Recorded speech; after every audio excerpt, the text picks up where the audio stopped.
Welcome to Better Kansas City. Today we're decoding your dog's behavior so you don't miss important cues. And we're showing you a migraine treatment that sounds really odd, but many people swear by it. And we're making DIY skin products.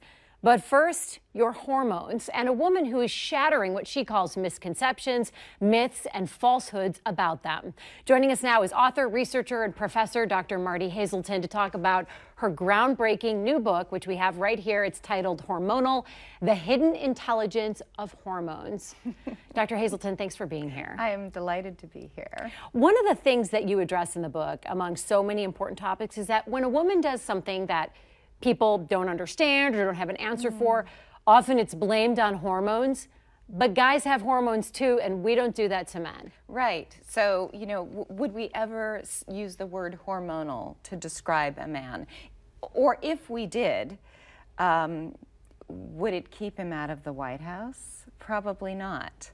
It's interesting. But, you know, you have to ask yourself, who put the red button there in the first place? And who did? It wasn't a woman. It was a man. People often say women make poor decisions when they're hormonal. You say the opposite, that women can make very wise, informed, important choices when they're at their most hormonal. Yeah. Which is opposite of what my grandma always told me: don't make a big decision when you have PMS. Well, okay. That came from my grandma. So what do you say? Because that's a real old myth. You know, so there are lots of ways to be hormonal. So there's the hormone cycle within an individual cycle, and PMS is typically how we think about hormones and being hormonal. But what's really interesting is what happens in the middle of the cycle when, in other species, we call this estrus, sexuality gets turned on.